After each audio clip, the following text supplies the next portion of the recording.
हे मेरे स्वर्गीय पिता परमेश्वर, आज की इस नई सुबह के लिए मैं आपका धन्यवाद करता हूं। पिता, रात बीत गई और आपने मुझे सुरक्षित रखा। आपने मुझे फिर से अपनी आंखें खोलने, सांस लेने और इस नए दिन को देखने का अवसर दिया। मैं जानता हूं कि यह दिन मेरे लिए अपने आप नहीं आया, बल्कि आपकी दया और कृपा से मुझे मिला है। इसलिए हे पिता, सबसे पहले मैं आपको धन्यवाद देता हूं। मेरे हृदय से धन्यवाद स्वीकार कीजिए। प्रभु यीशु मसीह, आज सुबह मैं अपने मन की हर चिंता, हर डर, हर परेशानी और हर बोझ आपके चरणों में रखता हूं। जो बातें मेरे मन को परेशान कर रही हैं, उन्हें आप जानते हैं। जो बातें मैं किसी इंसान को नहीं बता सकता, वे भी आपसे छिपी नहीं है। इसलिए आज मैं अपने मन को हल्का करके आपके सामने आता हूं। मुझे शांति दीजिए, मुझे सही सोच दीजिए। मेरे मन को घबराहट और निराशा से बचाए। हे पिता परमेश्वर, इस नए दिन की शुरुआत मेरे लिए अच्छी हो। मेरे कदम सही दिशा में पड़े। मेरे शब्द किसी को दुख न दें। मेरे हाथों से कोई गलत काम न हो। मेरे निर्णय जल्दबाजी में न हो। मुझे हर परिस्थिति में धैर्य रखने की शक्ति दीजिए। जहां बोलना जरूरी हो वहां सही शब्द दीजिए, और जहां चुप रहना बेहतर हो वहां चुप रहने की बुद्धि दीजिए।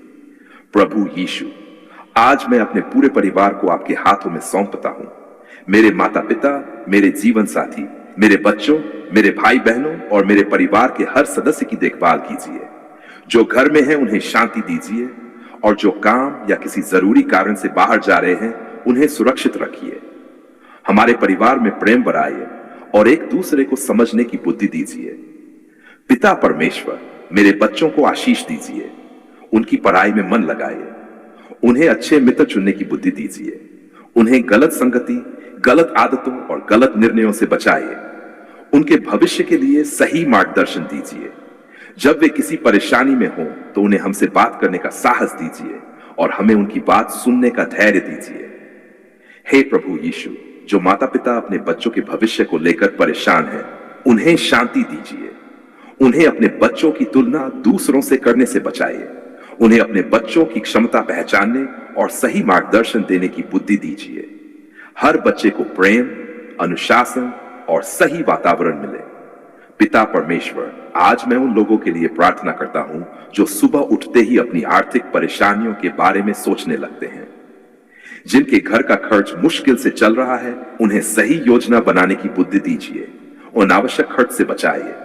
उन्हें अपनी आय के अनुसार जीवन चलाने और भविष्य के लिए धीरे धीरे तैयारी करने की समझ दीजिए। हे प्रभु यीशु, जो व्यक्ति नौकरी की तलाश में है, उसे निराश होकर बैठने से बचाइए।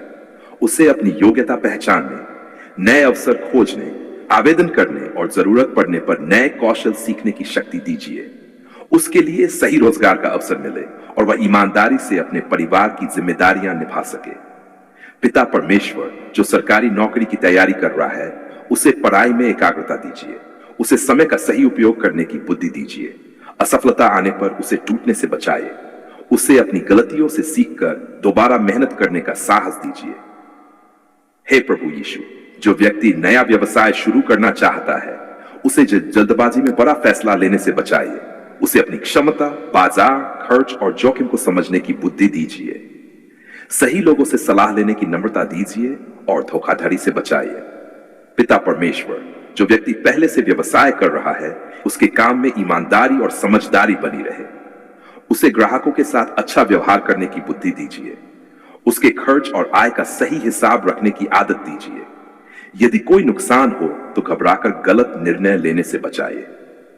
हे प्रभु यीशु, आज मैं उन लोगों के लिए भी प्रार्थना करता हूं जो कर्ज के बोझ में दबे हुए हैं। उनके मन में हर समय चिंता रहती है कि पैसा कहां से आएगा और कर्ज कैसे चुकाया जाएगा। पिता, उन्हें निराशा से बचाइए। उन्हें अपने कर्ज का सही हिसाब देखने, भुगतान की योजना बनाने और अनावश्यक खर्च रोकने की बुद्धि दीजिए। उन्हें एक कर्ज चुकाने के लिए दूसरा अनावश्यक कर्ज लेने से बचाइए। पिता परमेश्वर, जिन लोगों को आर्थिक नुकसान हुआ है, उन्हें अपनी स्थिति समझने और धीरे धीरे उसे सुधारने की बुद्धि दीजिए। उन्हें जल्दी पैसा कमाने वाले झूठे वादों और धोखाधड़ी से बचाइए। उन्हें मेहनत, ईमानदारी और धैर्य के साथ आगे बढ़ने की शक्ति दीजिए।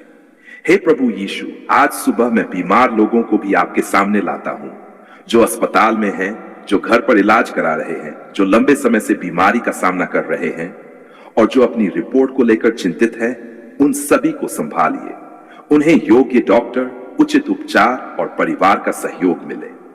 पिता परमेश्वर, जो व्यक्ति अपने स्वास्थ्य को लेकर परेशान है, उसे अपनी स्थिति को नजरअंदाज ना करने की बुद्धि दीजिए। उसे समय पर डॉक्टर की सलाह लेने, उचित दवा लेने, पर्याप्त आराम करने और अपने स्वास्थ्य का ध्यान रखने की समझ दीजिए। हे प्रभु यीशु, जो लोग मानसिक तनाव, चिंता और अकेलेपन से गुजर रहे हैं, उन्हें संभालिए। उन्हें अपनी परेशानी छिपाकर अकेले सहते रहने के बजाय भरोसेमंद लोगों से बात करने का साहस दीजिए। जरूरत पड़ने पर योग्य विशेषज्ञ की सहायता लेने की समझ दीजिए। पिता परमेश्वर, जो व्यक्ति रात भर सो नहीं पाया और सुबह भी परेशान है, उसके मन को शांति दीजिए। जो व्यक्ति किसी रिश्ते की समस्या से दुखी है, उसे सही तरीके से बात करने की बुद्धि दीजिए। जो किसी प्रिय व्यक्ति की चिंता में है, उसे धैर्य दीजिए। हे प्रभु यीशु, यदि मेरे मन में किसी व्यक्ति के प्रति गुस्सा है, तो मुझे अपने भावनाओं को सही तरीके से संभालने की बुद्धि दीजिए। मुझे ऐसे शब्द बोलने से बचाइए जिन्हें बोलने के बाद पछताना पड़े। मुझे क्षमा करने का हृदय दीजिए और साथ ही अपनी सुरक्षा और सम्मान के लिए उचित सीमाएं तय करने की समझ भी दीजिए। पिता परमेश्वर, आज मेरी जुबान को संभालिए। मेरे शब्दों से किसी का मन न टूटे। मैं अपने परिवार के लोगों से प्रेम से बात करूं। मेरे बच्चों को डांटते समय भी मुझे समझ हो। अपने जीवन साथी से बात करते समय मेरे अंदर सम्मान हो। मेरे माता पिता से बात करते समय मेरे अंदर नम्रता हो। हे प्रभु यीशु, इस सुबह मेरे काम पर भी अपनी कृपा रखिए। चाहे मैं नौकरी करता हूं, व्यापार करता हूं, मजदूरी करता हूं, खेती करता हूं या घर संभालता हूं, मुझे अपना काम ईमानदारी से करने की शक्ति दीजिए। मुझे आलस्य से बचाए और साथ ही इतना काम करने से भी बचाए कि मेरा स्वास्थ्य खराब हो जाए। पिता परमेश्वर, मुझे आज के कामों की प्राथमिकता समझने की बुद्धि दीजिए। जो जरूरी है उसे पहले करूं। जो काम बाद में किया जा सकता है, उसे लेकर अनावश्यक तनाव न लूं। मुझे समय का सही उपयोग करना सिखाए। हे प्रभु यीशु, जो व्यक्ति आज किसी परीक्षा, इंटरव्यू या महत्वपूर्ण काम के लिए जा रहा है, उसे घबराहट से बचाए। उसे अच्छी तैयारी करने की बुद्धि दीजिए। जो कुछ उसने सीखा है, उसे सही समय पर याद करने और सही तरीके से प्रस्तुत करने का आत्मविश्वास दीजिए। पिता परमेश्वर, जो व्यक्ति आज किसी नए काम की शुरुआत कर रहा है, उसके लिए यह दिन सीखने और आगे बढ़ने का दिन बने। उसे हर छोटी गलती से सीखने की समझ दीजिए। उसे जल्दी हार मानने से बचाइए। हे प्रभु यीशु, मेरे घर में भोजन की कमी न हो। हमें अपनी जरूरत के अनुसार मेहनत करने की शक्ति दीजिए। हमारे घर में जो भोजन है, उसके लिए धन्यवाद करने वाला हृदय दीजिए। हमें भोजन की कद्र करना और उसे व्यर्थ न करना सिखाइए। पिता परमेश्वर, हमारे घर में शांति बनाए रखिए। सुबह की शुरुआत ही झगड़े और गुस्से से न हो। हमारे घर में एक दूसरे को अच्छे शब्द कहने की आदत बढ़ाए।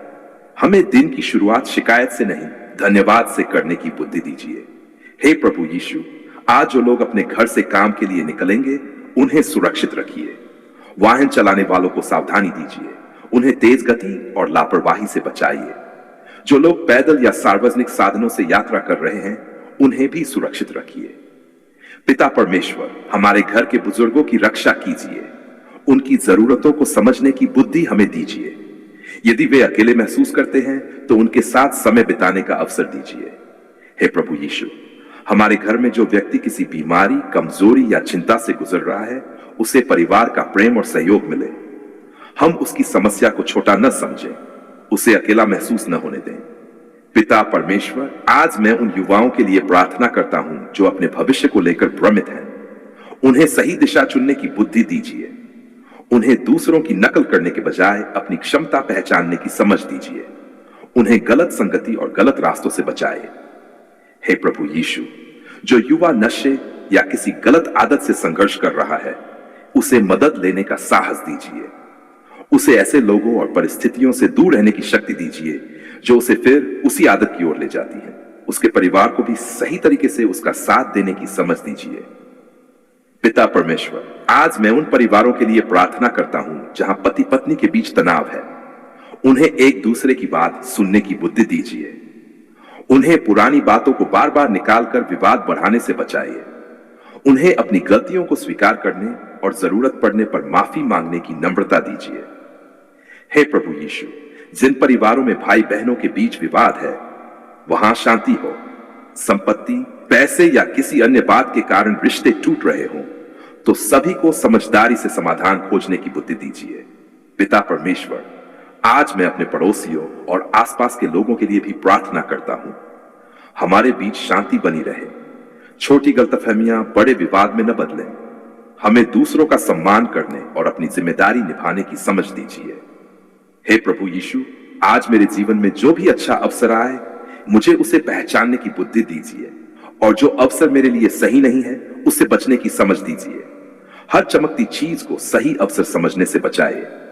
पिता परमेश्वर, मुझे लालच से बचाइए। मुझे यह समझ दीजिए कि जल्दी पैसा कमाने के लालच में गलत फैसला करना मेरे भविष्य को नुकसान पहुंचा सकता है। मुझे मेहनत और धैर्य के साथ आगे बढ़ना सिखाए। हे प्रभु यीशु, आज मेरे अंदर अनुशासन दीजिए। मैं अपने समय का सही उपयोग करूं, अपने स्वास्थ्य का ध्यान रखूं, अपने परिवार को समय दूं, अपने काम को ईमानदारी से करूं और अपने धन का सही उपयोग करूं। पिता परमेश्वर, मुझे दूसरों से तुलना करने से बचाइए। किसी दूसरे व्यक्ति की सफलता देखकर मैं अपने जीवन को छोटा न समझूं। मुझे अपनी यात्रा पर ध्यान देने की शक्ति दीजिए। मुझे हर दिन थोड़ा बेहतर बनने की बुद्धि दीजिए। हे प्रभु यीशु, यदि आज कोई काम मेरी इच्छा के अनुसार न हो तो मुझे तुरंत निराश न होने दें। मुझे परिस्थिति को समझने, विकल्प खोजने और फिर से प्रयास करने की शक्ति दीजिए। पिता परमेश्वर, आज यदि कोई रास्ता बंद दिखाई दे तो मुझे घबराने से बचाइए। मुझे यह समझ दीजिए कि एक असफलता पूरी जिंदगी का अंत नहीं होती। मुझे नई योजना बनाने और सही लोगों से सलाह लेने की बुद्धि दीजिए। हे प्रभु यीशु, मेरे घर में बरकत हो, लेकिन उस बरकत के साथ समझदारी भी हो। हमारे पास पैसा आए तो हम उसका सही उपयोग करें। हमारे पास समय आए तो हम उसे व्यर्थ न करें। हमारे पास अवसर आए तो हम उसे मेहनत से उपयोग करें। पिता परमेश्वर, मुझे ऐसा हृदय दीजिए जो छोटी छोटी आशीषों के लिए भी धन्यवाद करे। आज की सांस के लिए धन्यवाद, मेरे परिवार के लिए धन्यवाद, मेरे घर के लिए धन्यवाद, भोजन के लिए धन्यवाद, काम करने की शक्ति के लिए धन्यवाद, आज के नए अवसर के लिए धन्यवाद। हे प्रभु यीशु, आज मैं अपने पूरे दिन को आपके हाथों में देता हूं। सुबह से लेकर रात तक मेरे कदमों को सही दिशा दीजिए। मुझे गलत संगति से बचाइए, गलत निर्णयों से बचाइए, अनावश्यक विवादों से बचाइए, लापरवाही से बचाइए। पिता परमेश्वर, जो व्यक्ति यह प्रार्थना सुन रहा है और उसके सामने कोई बड़ी समस्या है, उसे आज पहला सही कदम उठाने की बुद्धि दीजिए। यदि उसे किसी से बात करनी है तो सही शब्द दीजिए। यदि उसे आवेदन करना है तो साहस दीजिए। यदि उसे डॉक्टर से मिलना है तो समय पर जाने की समझ दीजिए। यदि उसे खर्च कम करना है तो अनुशासन दीजिए। हे प्रभु यीशु, जो व्यक्ति अपने परिवार के लिए मेहनत करता है और फिर भी उसे लगता है कि उसकी मेहनत कम पड़ रही है, उसे संभालिए। उसे निराश न होने दीजिए। उसे अपनी क्षमता के अनुसार सही योजना बनाने और लगातार मेहनत करने की शक्ति दीजिए। पिता परमेश्वर, आज मेरे अंदर शांति बनी रहे। परिस्थितियां जैसी भी हों, मैं घबराकर गलत निर्णय न लूं। पहले सोचूं, समझ लूं और फिर कदम उठाऊं। हे प्रभु यीशु, मेरे मन को शिकायतों से खाली करके धन्यवाद से भरिए, लेकिन मेरी समस्याओं को नजरअंदाज करने वाला व्यक्ति न बनाइए।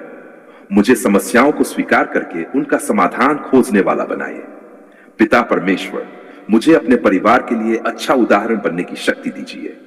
मेरे बच्चे मेरे शब्दों से ज्यादा मेरे व्यवहार से सीखते हैं, इसलिए मुझे ईमानदारी, मेहनत, संयम, प्रेम और जिम्मेदारी का उदाहरण बनने दीजिए।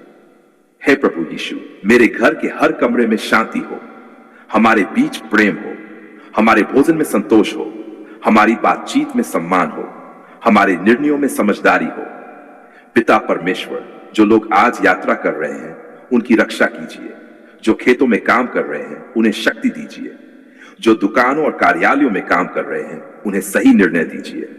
जो घर संभाल रहे हैं उनके काम को भी महत्व और सम्मान मिले। हे प्रभु यीशु, जो लोग आज आराम करने का अवसर पा रहे हैं उन्हें उचित विश्राम मिले। जो काम के कारण आराम नहीं कर पा रहे उन्हें अपनी परिस्थिति के अनुसार थोड़ा समय शरीर और मन को आराम देने के लिए मिले। पिता परमेश्वर, मुझे अपनी जिम्मेदारियों से भागने वाला नहीं बल्कि उन्हें समझकर पूरा करने वाला बनाए। मुझे आलस्य से बचाए, मुझे अत्यधिक चिंता से भी बचाए। मुझे संतुलित जीवन जीने की बुद्धि दीजिए। हे प्रभु यीशु, आज मेरे सामने जो भी निर्णय आए मुझे सही और गलत में अंतर समझने की बुद्धि दीजिए। किसी के दबाव में गलत फैसला न लूं, केवल लालच या डर के कारण निर्णय न करूं। पिता परमेश्वर, मेरे जीवन में जो रिश्ते अच्छे हैं उनकी कद्र करना सिखाए। जो रिश्ते टूट गए हैं उनमें जहां संभव हो वहां शांति का रास्ता दिखाए, और जहां दूरी रखना आवश्यक है वहां भी मुझे कटुता के बजाय समझदारी दीजिए। हे प्रभु यीशु, आज सुबह मेरे मन में नई आशा भर दीजिए। जो बीत गया उसे बदल नहीं सकता, लेकिन आज मैं क्या करूं यह मेरे हाथ में है। मुझे आज के दिन का सही उपयोग करने की शक्ति दीजिए। पिता परमेश्वर, आज मैं अपने आने वाले दिनों को भी आपके सामने रखता हूं। मेरे रोजगार, व्यवसाय, परिवार, बच्चों, स्वास्थ्य और आर्थिक जीवन में सही दिशा दीजिए। मेरी मेहनत सही जगह लगे और मेरे निर्णय सोच समझ कर हों। हे प्रभु यीशु, मुझे यह समझ दीजिए कि आशीष का अर्थ केवल धन नहीं है। शांत मन, अच्छा स्वास्थ्य, मजबूत परिवार, सही मित्र, ईमानदार रोजगार और सही निर्णय लेने की बुद्धि भी बड़ी आशीष है। इन सब की कद्र करना मुझे सिखाए। पिता परमेश्वर, आज जो भी भोजन मैं करूं उसे धन्यवाद के साथ करूं। जो काम करूं जिम्मेदारी के साथ करूं। जो बात बोलूं सोच समझ कर बोलूं। जिस व्यक्ति से मिलूं उसके साथ सम्मान से पेश आऊं। हे प्रभु यीशु, इस सुबह मैं अपने मन के हर डर को आपके सामने रखता हूं। मुझे भविष्य की चिंता में आज का दिन बर्बाद करने से बचाइए। आज की जिम्मेदारी आज निभाने की शक्ति दीजिए। पिता परमेश्वर, मेरे घर में जरूरत की चीजें पूरी हों। हमारे बच्चों को शिक्षा मिले, हमारे बुजुर्गों को सम्मान मिले, हमारे परिवार में स्वास्थ्य और शांति बनी रहे, हमारे रोजगार और व्यवसाय में सही निर्णय हो। हे प्रभु यीशु, जो व्यक्ति आर्थिक परेशानी में है उसे अपनी स्थिति सुधारने के लिए छोटे छोटे सही कदम उठाने की बुद्धि दीजिए। जो व्यक्ति कर्ज में है उसे जिम्मेदारी से उसे चुकाने की योजना बनाने की शक्ति दीजिए। जो व्यक्ति नौकरी चाहता है उसे प्रयास करने का साहस दीजिए। पिता परमेश्वर, आज मैं ये प्रार्थना केवल अपने लिए नहीं बल्कि हर उस व्यक्ति के लिए करता हूं जो इस समय दुखी, परेशान, बीमार, अकेला या चिंतित है। उन्हें संभालिए, उन्हें सही सहायता मिले, उन्हें आशा मिले, उन्हें सही निर्णय लेने की बुद्धि मिले।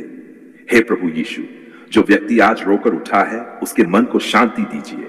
जो व्यक्ति चिंता के कारण सुबह से परेशान है उसे समस्या को एक एक करके संभालने की शक्ति दीजिए। जो व्यक्ति अपने भविष्य से डर रहा है उसे आज का सही कदम दिखाई दे।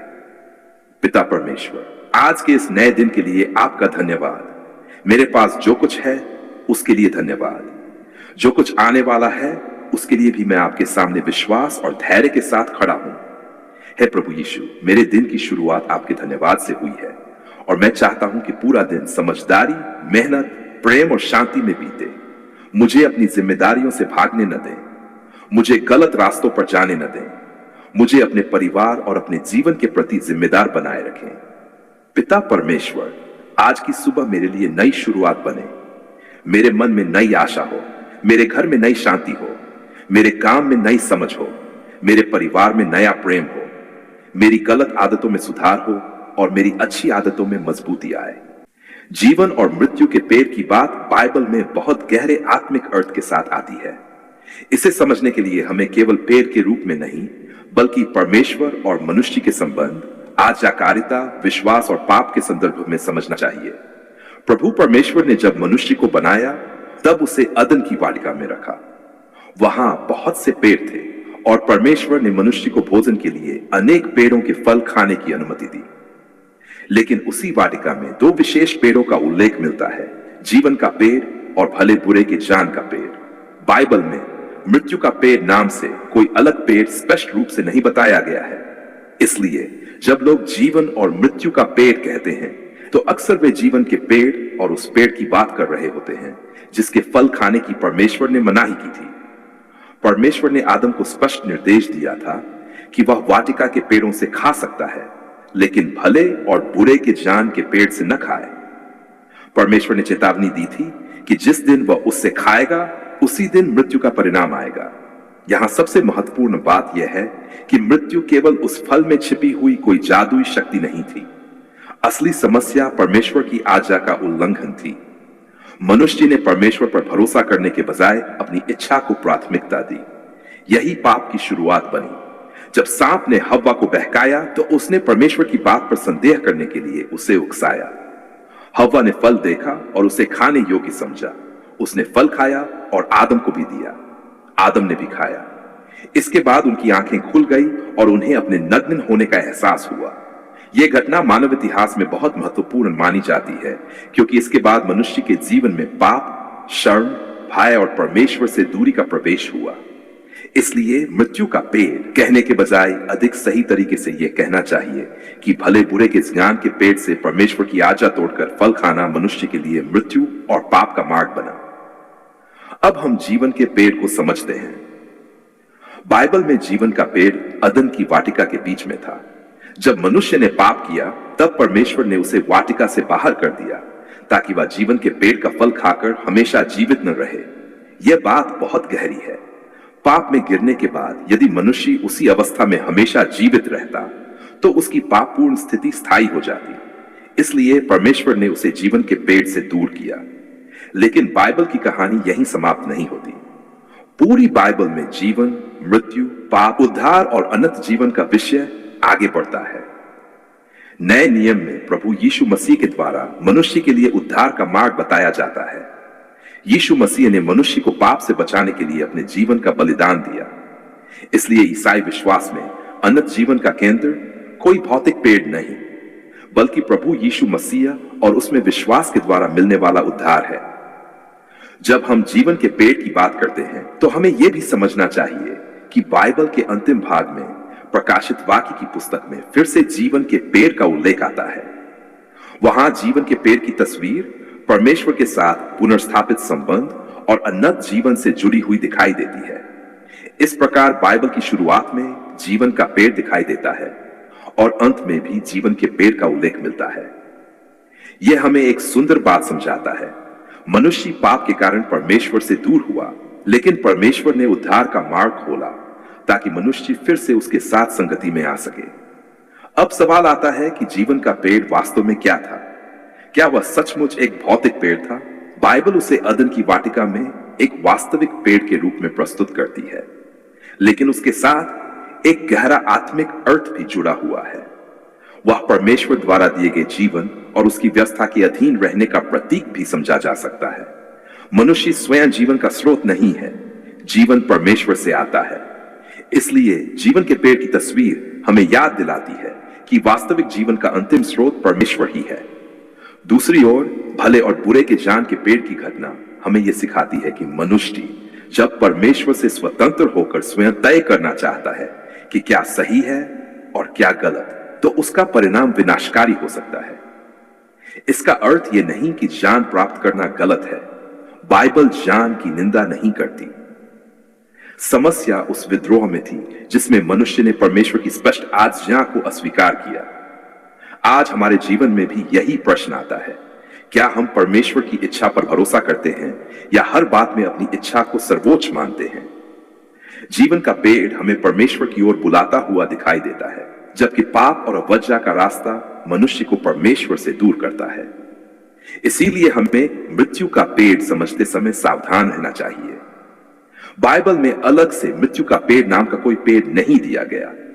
जिसे लोग आम बोलचाल में मृत्यु का पेड़ कहते हैं, वह सामान्यतः भले और बुरे के ज्ञान के पेड़ से जुड़ी घटना होती है।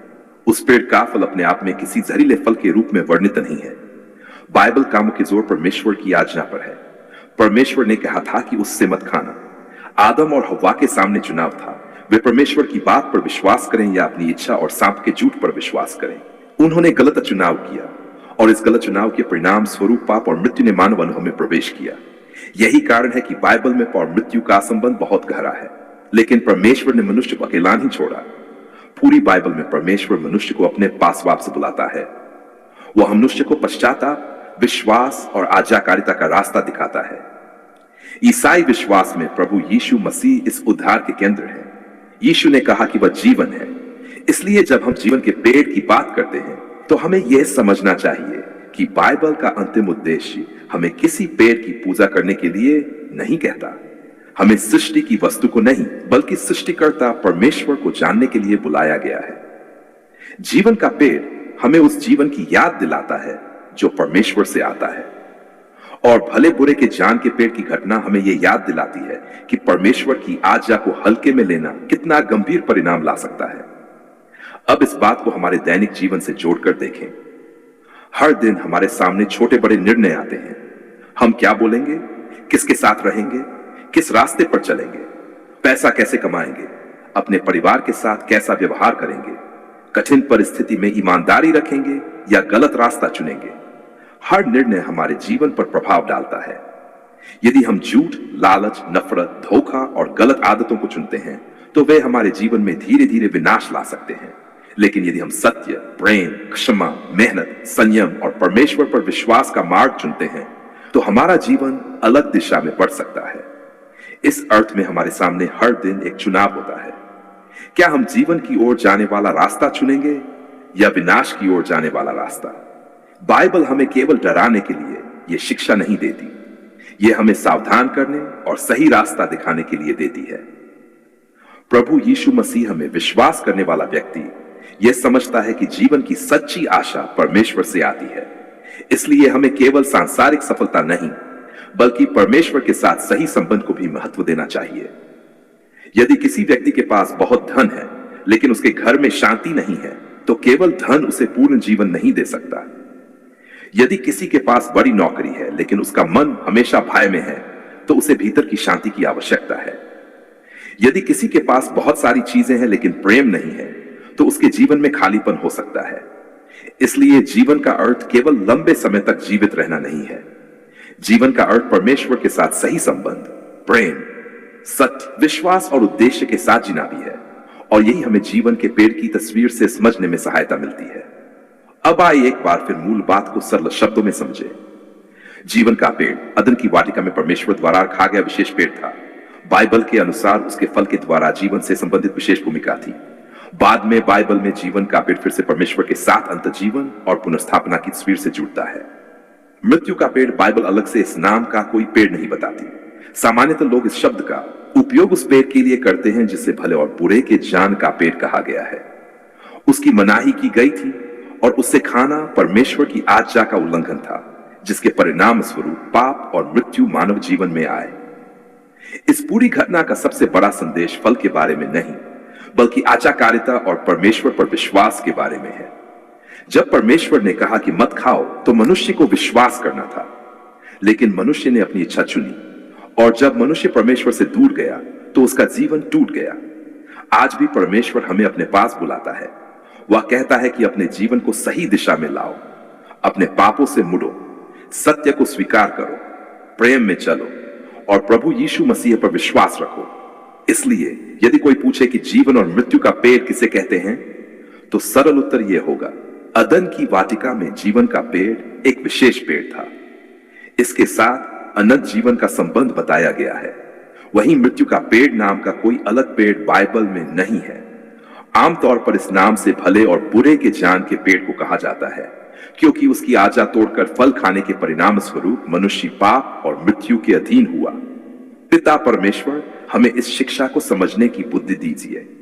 हमें केवल जान देने के बजाय उस जान के अनुसार सही जीवन जीने की शक्ति दीजिए। हमें गलत रास्ते से बचाए। हमें पाप से दूर रहने की समझ दीजिए। हमें अपने निर्णयों में सावधान रखिए। हे प्रभु यीशु मसीह, हमें अपने जीवन में सत्य, प्रेम, क्षमा और विश्वास का मार्ग चुनने में सहायता कीजिए। जब हमारे सामने सही और गलत का चुनाव आए तब हमें सही निर्णय लेने की बुद्धि दीजिए। पिता परमेश्वर, हमारे परिवार को अपने मार्ग पर चलने की समझ दीजिए। हमारे बच्चों को सही और गलत में अंतर समझने की बुद्धि दीजिए। उन्हें गलत संगति और गलत आदतों से बचाइए। हे प्रभु यीशु, हमें ऐसा जीवन जीने दीजिए जिसमें हमारे शब्दों से लोगों को आशा मिले, हमारे कामों से लोगों को भलाई मिले और हमारे व्यवहार से आपके प्रेम की झलक दिखाई दे। पिता परमेश्वर, हमें यह कभी न भूलने दीजिए कि जीवन का अंतिम स्रोत आप ही हैं। हमें अपनी इच्छा में नहीं बल्कि आपकी इच्छा और सत्य के मार्ग में चलने की बुद्धि दीजिए। धन्यवाद पिता परमेश्वर, आपने हमें जीवन दिया। धन्यवाद कि आपने हमें सही और गलत समझने की बुद्धि दी। धन्यवाद कि आपने हमें पश्चाताप और सुधार का अवसर दिया। धन्यवाद कि प्रभु यीशु मसीह में हमें आशा का संदेश मिलता है। प्रभु यीशु मसीह के पवित्र नाम में प्रार्थना करता हूं, आमीन।